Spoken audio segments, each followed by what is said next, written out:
सलाम आदाब। मैं राशिद अयाज हूँ, ऑल इंडिया पसमानदा मुस्लिम महाज से। आज आप जुड़े हैं पसमानदा डेमोक्रेसी के एक विशेष कार्यक्रम से।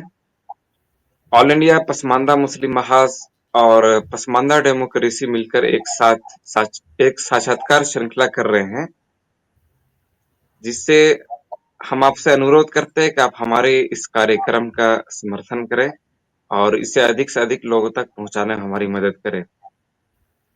ऑल इंडिया पसमानदा मुस्लिम महाज पसमानदा समुदाय के बुद्धिजीवों, कार्यकर्ताओं, नेताओं के विचारों को प्रस्तुत करने का एक प्रयास है। और आज हमारे साथ बातचीत के लिए हैं अबू हुरैरा साहब, हैदराबाद से है और हैदराबाद में टीचर है, बतौर टीचर खिदमत अंजाम दे रहे हैं।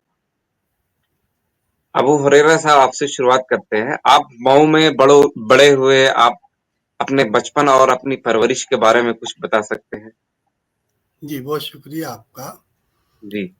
मऊ नाम लिया है, जो कि मैं मऊ से ही बिलोंग करता हूँ। जन्मभूमि मऊ है और कर्मभूमि जी। हैदराबाद है। तो मऊ का जो पूरा नाम है, मऊ से ही शुरू करता हूँ, क्योंकि मऊ जी। का जो जी। पूरा नाम है, वो मऊ व्यंजन है। और हमारे यहाँ ये एक रिवायत चली आ रही है बहुत पहले से, कहानी के तौर पे, कि जी। जो इसका नामकरण हुआ है वो नट से हुआ है। मऊ, पहले ये मऊ नट भंजन हुआ करता था। तो नट समुदाय जाति है जो कि, तो उसमें बड़ा ये कि नट रहते थे, उत्पात मचा रखा था मऊ में। तो उसके लिए गाजीपुर, यानी गाजी सैयद मसूद गाजी, जो गाजीपुर जिसका नामकरण हुआ, तो उन्होंने क्या किया कि मलिक ताहिर बाबा को भेजा कि जाओ उन नटों को खदेड़ो, खदेड़ के उनको बाहर निकालो, जिन्होंने उत्पाद वो आए। और पूरा मऊ में इस तरह से हुआ। हम जी। लोग जो, चूंकि मैं हिंदी साहित्य का विद्यार्थी हूँ, और तो जब हम पढ़ते हैं या बच्चों को पढ़ाते हैं, तो आदिकालीन हिंदी साहित्य जब देखते हैं तो उसमें एक आता है नाथ साहित्य। क्योंकि वो पूरा इलाका नाथों के प्रभाव में था। जैसे गोरखपुर का नाम गोरक्षनाथ, फिर गोरख हुआ। तो वो इलाका हो सकता है, जो कि मैं इसके विषय पे शोध कर रहा हूँ, क्योंकि इतिहास जहां से भी उठा रहे मऊ का, तो वो यही चीज बताते हैं कि नटों ने उत्पात मचा रखा था। वो भी सैयद, मलिक, इन दोनों को भेजा। और आज भी मऊ में मलिक ताहिर बाबा के नाम से मजार भी है, वहां पे इबादत वगैरह जो भी है होता है। तो मुझे नहीं लगता कि ये कहानी बिल्कुल एकदम गढ़ दी गई है। किसके लिए? पसमानदा समाज के लिए, कि ये गढ़ दिया गया है कि ये इस तरह से है, इस तरह से रहते हैं। जबकि इसमें कहीं से कोई तार्किकता नजर नहीं आती है। अब तार्किकता नजर आती है इसमें, चूंकि नाथों का जब पढ़ाते हैं तो नाथों में 9 थे, गोरखनाथ, मत्स्येंद्र नाथ, जलंधर नाथ, इस तरह से थे। तो जैसे जलंधर नाथ, तो कहा जाता है, ऐसा भी कहा जाता है कि जलंधर जो शहर का नाम है वो जलंधर नाथ के नाम पे। तो हो सकता है कि नाथों का प्रभाव, तो इससे संबंधित कुछ और इस पर शोध करने की आवश्यकता, करने की आवश्यकता है, कि हो सकता है कि वहां से ये चीज आई हो, कोई रहे हो मऊ नाथ इस तरह से भंजन। तो ये तो रही मऊ का। अब मैं जहाँ पला बड़ा हूँ, वो पूरा जो क्षेत्र है वो बेसिकली बुनकरों का है, अंसारी समाज का। मैं भी अंसारी परिवार से ही आता हूँ। जी। अब अंसारी, हम लोग बचपन से, आ, अगर देखे तो बचपन से लूम ही चलाया है, लूम का काम किया। एक तरफ लूम का काम और दूसरी तरफ पढ़ाई। घर पे फुर्सत नहीं मिलती थी कि हम अपना सेल्फ स्टडी कर ले। थोड़ा बहुत जो समय मिलता था, जैसे कि अब ये पूरा कारोबार लाइन पर है, लाइट पर है, कि लाइट है तो पावर लूम है, लाइट है तो लूम चलेगा, लाइट है नहीं, तो उसमें जो फुर्सत मिलती थी उसमें कुछ पढ़ाई लिखाई हो जाया करती थी। तो हमारे यहाँ जो मेरे साथी जो है, मैंने बचपन से ही कोशिश की, जब तक हाई स्कूल में था तो जो साथी, चूंकि एक ख्वाहिश थी कि जो मेरे साथी नहीं पढ़ सके, वजह उनके पीछे यही थी कि लूम का कारोबार जो था, लूम का जो काम था, साड़ी बुनने का या उससे संबंधित ताने बाने का, तो उसमें सब बिजी थे, तो समय बहुत कम मिला पढ़ाई का, क्योंकि अब वो पढ़ाई से पहले पेट होता है।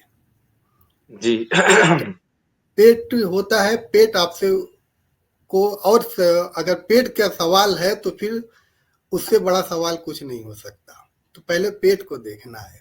और जनरली यही होता भी है कि हमारे समाज में चूंकि पढ़ाई से दूर रहा, तो छोटे छोटे घरों में, या फिर कहें कि ज़्यादा बच्चे, वो एक फैला हुआ है समाज में कि भाई जितने बच्चे पैदा करोगे, हुजूर सल्लल्लाहु अलैहि वसल्लम ने कहा है कि जितने बच्चे पैदा करोगे उतना बेहतर है।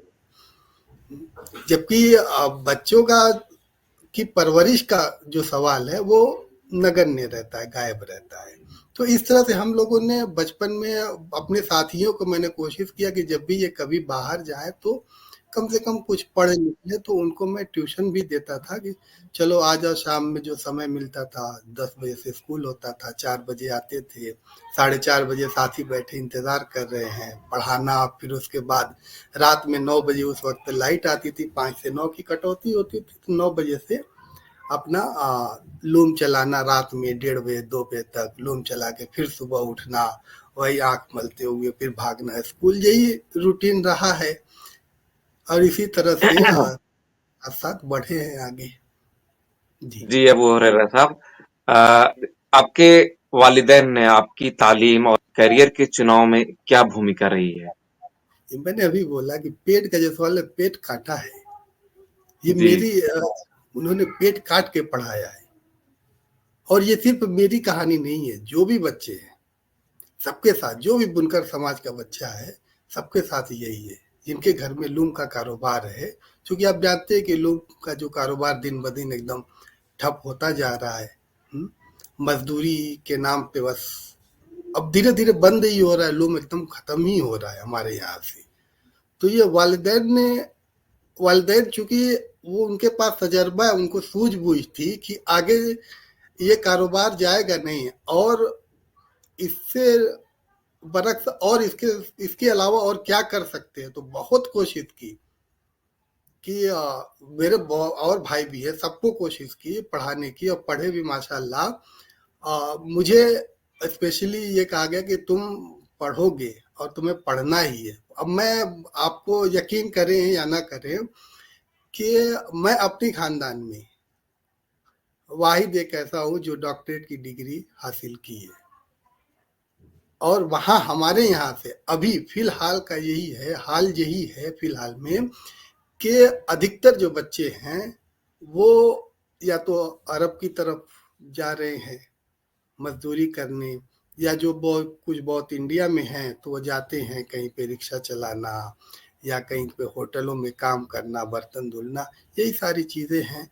तो वालिदैन, जो मैं ऐसे वालिदैन को सलाम करता हूँ जिन्होंने अपना पेट काट कर अपने बच्चों को पढ़ाया और उनको किसी लायक बनाया। वालिदैन को तो कोई मतलब कोई सीमा तो है नहीं, कितनी तारीफ, जितनी भी तारीफ की जाए कम है। लेकिन हम जिस समाज से आते हैं उस समाज में पढ़ना पढ़ाना बहुत मुश्किल काम है, और ऐसे में अगर कोई वालिदैन पढ़ा दे रहे तो वो बहुत बड़ी बात है। जी। जी, बिल्कुल। जैसा कि आपने पीएचडी, हिंदी में पीएचडी करने का निर्णय क्यों लिया था? हिंदी में पीएचडी करने का बचपन से मुझे एक बड़ा शौक था, कहानियां और उपन्यास, नॉवेल वगैरह पढ़ने का। बचपन से ही बहुत पहले रिसाले आते थे उर्दू के, चूंकि मेरी बेसिक जो शिक्षा हुई है वो दर्जा 5वीं तक मदरसे से हुई है। और उस वक्त में लाइब्रेरी हुआ करती थी, मोहल्ले की लाइब्रेरी, तो कभी समय मिलता तो वहाँ जाके बैठ के या वहाँ से किताबें लेके पढ़ने का शौक था, लेकिन समय कम था। कहानियाँ पढ़ने का मुझे बहुत शौक था। मैंने बचपन में बहुत सारी यूसुफ दिलेखा की कहानियाँ, या फिर सितारा जो टूट गया, ये सब उपन्यास, बड़े बड़े उपन्यास थे बहुत सारे, तो उसको मैंने पढ़ा। तो ये शौक था मेरा पहले से कि कहानियाँ वगैरह पढ़ने का। और अदब जो साहित्य जो होता है वो समाज का आईना ही होता है। समाज में जो चीजें घटित होती हैं उसी को वो दर्शाता है। तो हिंदी विषय, और एक बात ये भी बताऊं कि बड़ा मतलब लोगों को ताज्जुब होता है कि मुसलमान होते हुए हिंदी क्यों। मैं अभी जल्दी ही गया था घर, बुजुर्ग एक साहब से मिला था, तो बोले कि आपने क्या किया है। मैंने कहा मैंने पीएचडी जो हिंदी में की है। बोले कि इतनी उम्र हो गई, मुझे आज तक कोई हिंदी सब्जेक्ट से पीएचडी का नहीं मिला था, आप ही एक मिले हो जो हिंदी में। तो हमारे यहाँ हिंदी का वो मतलब बांट दिया गया ना, जबान को बांट दिया गया, उर्दू मुसलमानों की, हिंदी हिंदुओं की, तो उर्दू में ही। जबकि हिंदी पढ़ने का मतलब ये है कि आप एक तो हिंदी का लिटरेचर बहुत आगे है, उर्दू से बहुत आगे है, और दूसरा ये कि इसमें मौके भी बहुत हैं, नौकरी के मौके भी बहुत है। आप टीचिंग प्रोफेशन को छोड़ दें तो बहुत सारे इसमें मौके हैं, आप बहुत सारे जगहों पे जा सकते हैं, जो कि ऑफिशियल लैंग्वेज दो ही है, हिंदी और इंग्लिश, केंद्र सरकार की, इन्हीं दोनों में काम होता है। इससे रिलेटेड बहुत सारी नौकरियां होती हैं, बहुत हैं इसमें। इस पे खैर कभी रहा तो डिटेल में बता दूंगा जी। जी बिल्कुल। जैसा कि पसमानदा आंदोलन से कब और कैसे जुड़े? पसमानदा आंदोलन से पसमानदा के बारे में मैंने जब मैं ग्रेजुएशन में दिल्ली यूनिवर्सिटी से कर रहा था, तो उस समय मेरे एक उस्ताद हुआ करते थे, नाम मैं भूल रहा हूँ, उन्होंने मुझे थोड़ा सा अलीगढ़ मूवमेंट के बारे में बताया था। वहीं से चूंकि अभी उतनी जागरूकता और हमारे समाज में ऐसा कुछ था नहीं, तो वहां से थोड़ा लगाव हुआ कि हमने महसूस किया था जो बचपन में, कि हम कहीं भी जाते तो हमें तरह तरह के मुहावरों से पुकारा जाता था। तो हम ये समझते थे कि गरीबी की वजह से हो सकता है कि ऐसा हो, लेकिन जैसे जैसे एक समझ बनी तो ये पता चला कि नहीं, ये गरीबी से ही नहीं है, ये जाति का भी सवाल है यहाँ पे, कि हमें हमारे ही समाज के, जिन्हें जिन्होंने हमें पढ़ाया है कि सब बराबर हैं, तो उन्हीं लोगों ने हमें तरह तरह के मुहावरों से भी नवाजा है। तो पसमानदा से जुड़ने का जो अभी जो रिसेंटली लगभग 1.5-2 साल हुआ, थोड़ा एक्टिव हुआ, और इसमें मैं अपने क्षेत्र में, चूंकि साहित्य का विद्यार्थी हूँ, तो साहित्य का काम होता है, साहित्य काम होता है रचनाएं, तो मैं इसमें कुछ छोटी छोटी कविताएं या जो कहानियां हैं कुछ लिख रहा हूँ, ये अभी कर रहा हूँ।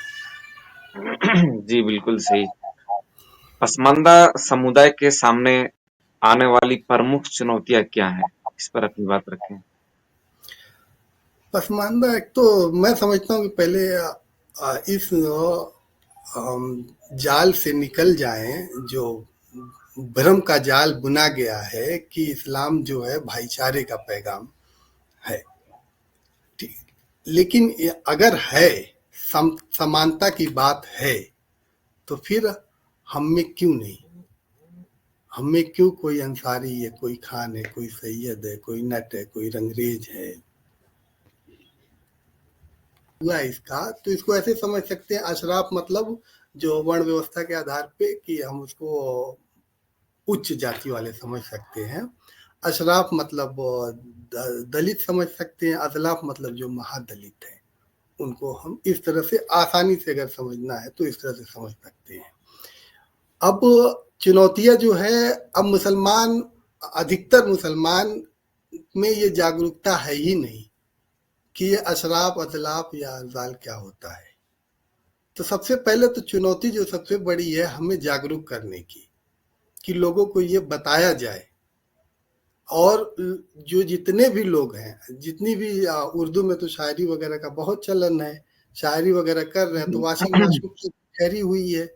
तो कोशिश करें कि हम अपनी आप बीती को, जो जिस लेवल पर है, मैं अगर टीचिंग लेवल पर हूँ, मेरा काम है लिखना पढ़ना, तो मैं अपने लेवल से इस तरह की चीजों को बताऊं लोगों के सामने, ताकि एक जागरूकता पैदा की जा सके, ताकि एक जो हमारे साथ जो भेदभाव हुआ, जो अशराफ लोगों ने भेदभाव किया, उसको लोग जानते हैं, लेकिन उसको बेहतर तरीके से समझें कि क्यों इस तरह की चीजें आती हैं हमारे सामने।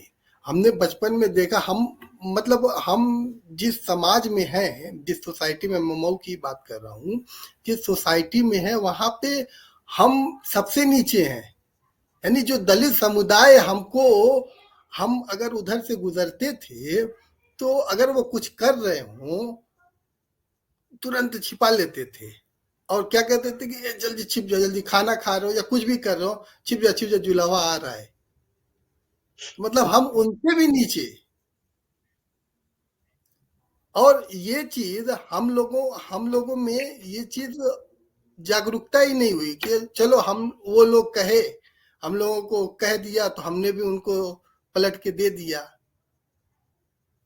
तो इस तरह से जागरूकता नहीं होगी। ये जागरूकता देखनी पड़ेगी कि ये क्यों इस तरह की चीजें हमारे सामने आई, क्या हुआ।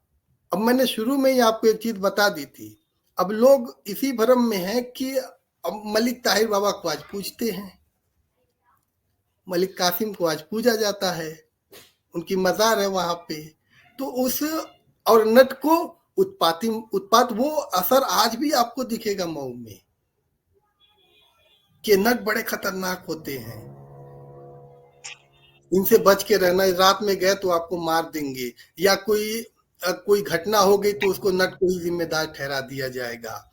इस तरह की चीजें आज भी मऊ में हैं, चल रही हैं। बचपन में तो हम लोग कुछ एक फिक्स रास्ता होता था कि उस रास्ते से रात में मत जाना, नहीं तो वो लोग डरा के मार देंगे तुमको। इस तरह की चीजें। तो जागरूकता जो सबसे बड़ी चुनौती मैं समझता हूँ कि जागरूकता लेकर आना, और जो जिस ओहदे पर है, जिस पद पर है, जिस क्षेत्र में है, उस क्षेत्र से वो अपना योगदान देता रहे। जैसे मैं साहित्य के क्षेत्र में हूँ तो मेरा काम पढ़ना लिखना है, तो मैं पढ़ने लिखने से लोगों को जागरूक बनाओ। आप अगर आप एक्टिविस्ट के रूप में हैं, आंदोलनकारी के रूप में है, तो आप आंदोलन के रूप में इसको लेके चले, और बाकी जो नेता हैं उसको अपने हिसाब से लेके चले। लोगों में जागरूकता पहले आनी चाहिए। जी जी, बिल्कुल। बिल्कुल सही कहा आपने।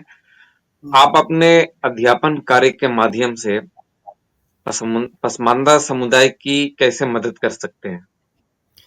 हम लोग कोशिश करते हैं बच्चों को कि जो कुछ भी लिखा गया ना, मैं बच्चों को यही बोलता हूँ, जो कुछ भी लिखा गया है ना, उसको सिरे से आंख बंद करके मान लेना, ये बुद्धिमानी नहीं है। बुद्धि जो ऊपर वाले ने दी है वो सबसे ऊपर दी है। आपको जो बता दिया गया, आपके पास पड़ोस के लोगों ने जो बता दिया, या जो कहीं भी गए किसी भाषण में सुना या कहीं पे लिखा, तो उस पर आंख बंद करके यकीन नहीं करना है। आप उसका पहले जायजा लीजिए, जायजा लेकर देखिए कि वो क्या लिखा गया है। कुछ लेखकों के नाम बताते हैं कि इन लेखकों को, इन राइटरों को हमारे समाज में, मैंने बोला ना, हमारे समाज में अभी आप पूछ दीजिए अब्दुल कयूम अंसारी कौन है, 10 लोगों को खड़ा कीजिए, 9 नहीं बता पाएंगे। जिससे दलित समाज का हीरो है, उस तरह से हमारे भी तो हीरो हैं, लेकिन हम तो उसी भ्रम में अभी जी रहे हैं, भाईचारे में। तो ये चीजें आ रही हैं हमारे सामने। तो मैं अध्यापन के दौरान जो बच्चे हैं उनको यही बोलता हूँ कि ईश्वर जो है ना, वो ईश्वर ने जो बुद्धि दी है वो सबसे ऊपर दी है। जो लिखा गया है उसको आंख बंद करके यकीन नहीं करना। कबीर के बारे में मैंने लिखा, कबीर के बारे में समझाता हूँ कि कबीर को मुसलमानों ने अपनाया नहीं, हिंदुओं ने अपना लिया। क्यों नहीं अपनाया? क्योंकि एक भ्रम बना दिया गया कि वो तो जुलाहे थे। जो कबीर जैसा भक्ति काल में, आज तक भी ले ले, मैं भक्ति काल इसलिए कह रहा हूँ कि भक्ति के संदर्भ में वो, चूंकि उसका काल का नामकरण ही भक्ति पड़ गया, तुलसीदास, सूरदास वगैरह से बहुत ऊपर थे। उन्होंने जो बातें कही हैं, वो तो वो ऊपर हैं ही, लेकिन इसके साथ साथ इनको नीचा दिखाने के लिए इनके नाम पे बहुत सारे दोहे भी गढ़ दिए गए। तो यही चीज कि अब जैसे नागरी प्रचारी सभा से बाबू श्याम सुंदर दास कबीर हिंदी साहित्य का बृहद इतिहास बाबू श्याम सुंदर दास का संपादन है। तो उसमें कबीर के बारे में, जिस कबीर ने अंधभक्ति, अंधविश्वास, कुरीति, कुरिवाजों से समाज को दूर रखने की बात की, उसी के बारे में बाबू श्याम सुंदर दास लिखते हैं कि कबीर का जो जन्म हुआ वो विधवा ब्राह्मणी से हुआ। विधवा ब्राह्मणी को रामानंद ने आशीर्वाद दिया, आशीर्वाद स्वरूप वो आशीर्वाद दिया, आशीर्वाद स्वरूप कबीर जन्म लिए। ऐसा नहीं होता, वैज्ञानिक तर्क, ये साइंटिफिक तर्क नहीं होता। तो कबीर जिन्होंने अंधविश्वास को दूर किया, उनके बारे में इस तरह का भ्रम, अंधविश्वास फैलाया जाता है। तो कबीर के बारे में तो खैर, कबीर के बारे में कभी और चर्चा हुई तो उसमें और डिटेल बताऊंगा, उसमें कुछ मैंने। जी बिल्कुल। जी, आपके द्वारा एक प्रकाशित रिसर्च पेपर्स किन विषयों पर केंद्रित है? रिसर्च पेपर मेरा जो मेरी पीएचडी है ना, वो विमर्श पर ही है। विमर्श मतलब वो वही कि जो मेन स्ट्रीम से छूट गया हो, जो पीछे रह गया हो। तो मैंने जो जी मेरा जो रिसर्च हुआ है, अधिकतर पेपर विमर्श पे हुआ है, लेकिन अभी जो मेरा विमर्श हो रहा है वो पसमानदा पे हो रहा है। मैंने किन्नरों पे विमर्श किया, मैंने कृषक किसानों पे विमर्श के लिए पेपर लिखा, मैंने समलैंगिकता पे भी रिसर्च पेपर लिखा, नॉर्थ ईस्ट की जो समस्या है पूर्वोत्तर भारत की, उस पे भी मैंने पेपर लिखा। या फिर जो क्या बोलते हैं, तस्करी, मानव तस्करी जो होती है, इन सब पे लिखा। लेकिन अभी फिलहाल मेरा जो विषय है, मैं उसी को पसमानदा को लेकर रिसर्च कर रहा हूँ, कबीर वगैरह पे, या जो साहित्यकार हिंदी में छूट गए नहीं, जानबूझ के छोड़ दिया गया जिनको, उस पे भी। तो कब इस पे भी अब्दुल रहमान पे रिसर्च कर रहा हूँ, जो आदिकालीन हिंदी के कवि हैं, वो भी जाति से कोरी थे। इस पे अभी इन्हीं सभी पे रिसर्च कर रहा हूँ मैं। जी जी, बहुत अच्छी कोशिश है। पसमानदा आंदोलन को आगे बढ़ाने के लिए आपकी क्या रणनीति है? देखिए, मैं पहले जवाब दे चुका हूँ, फिर एक बार उसको उसमें ऐड करता हूँ कि जो जिस जी क्षेत्र में है, मेरी रणनीति है कि मैं अध्यापन कार्य में, तो मैं अध्यापन कार्य से लोगों के सामने अपनी बात रखूं, ताकि वो भी जाए, एक सिलसिला बने। और साथ में ज़रूरत है कि कुछ सरकारी या गैर सरकारी तौर से इस तरह के रिसर्च हों, जी बिल्कुल। रिसर्च कराए एक जाएं। जी। हम्म। एक राइटर और एक टीचर के रूप में आप अपनी सबसे बड़ी उपलब्धि क्या मानते हैं? साहित्य, जिसमें सबका हित हो। साहित्य। साहित्य वही है जो सहित की भावना हो, जिसमें सबका जी हित हो। वही मैं मानता हूँ कि सब बराबर, जब ईश्वर ने पैदा किया, जब ईश्वर है, तो उस पे उसने तो कोई भेद नहीं किया, न स्त्री में, न पुरुष में, न ऊंच में, न नीच में। उसने सबको इंसान बनाया, तो हमने जो बनाया उसको दूर करना, यही मेरा सबसे बड़ा मकसद है, शिक्षक के तौर पे भी और राइटर के तौर पर भी, जिसमें सबका भला हो। जी जी। छात्रों को आप क्या संदेश देना चाहेंगे? जो कुछ भी लिखा गया, कुछ ऐसे राइटरों को चुन लें, पढ़ें, अपने जिस क्षेत्र में भी हूँ। मैं हिंदी में हूँ तो हिंदी से संबंधित बताता हूँ, कि मैं अपने छात्रों को बताता भी हूँ कि आप जो भी पढ़ रहे हैं एक रूटीन बना लें। मैं उनसे ये नहीं कहता कि आप 4 घंटा 10 घंटा पढ़िए, मैं उनसे यही कहता हूँ कि आप 1 घंटा या 1 मिनट ही सही पढ़िए, लेकिन डेली वो 1 मिनट आपका 24 घंटे में से 1 मिनट जो है वो आपका उसी स्टडी पे ही जाना चाहिए, और कहीं नहीं जाना चाहिए। ये मैं बार-बार और ये भी कहता हूँ कि जिस सब्जेक्ट में हैं आप, उस सब्जेक्ट के साथ न्याय कीजिए, वो आपके साथ कभी अन्याय नहीं कर सकता। आप न्याय करेंगे तो वो आपके साथ न्याय ही करेगा। तो जिसकी जितनी ज़रूरत है उस हिसाब से वो पढ़े, एक रूटीन बना लें, एक डायरी बना लें, उस डायरी के आधार पर पढ़ें, और कुछ ऐसे लोगों को देखें, ऑथेंटिक देखें। आजकल तो ज़माना आ गया है यूट्यूब और सोशल मीडिया का, तो बच्चों को आसानी लगती है, चलो वहीं से उठा लेते हैं, मैटर पढ़ लेते हैं। जबकि वहाँ से जब पढ़ के आते हैं बच्चे, तो पूछते हैं कि कहाँ से पढ़ के आए हो? सर यूट्यूब से पढ़ा था। यूट्यूब से पढ़े हो तो ये चीज़ गलत पढ़ के आए हो। थोड़ा किताबें उठाओ, रेफरेंस की किताबें उठाओ, वहाँ से देखो, पढ़ो। सारी चीज़ें आपको सही नहीं मिलेंगी, ये सारी चीजें बताते हैं। जी, बहुत-बहुत शुक्रिया अबू हुरैरा साहब आपका।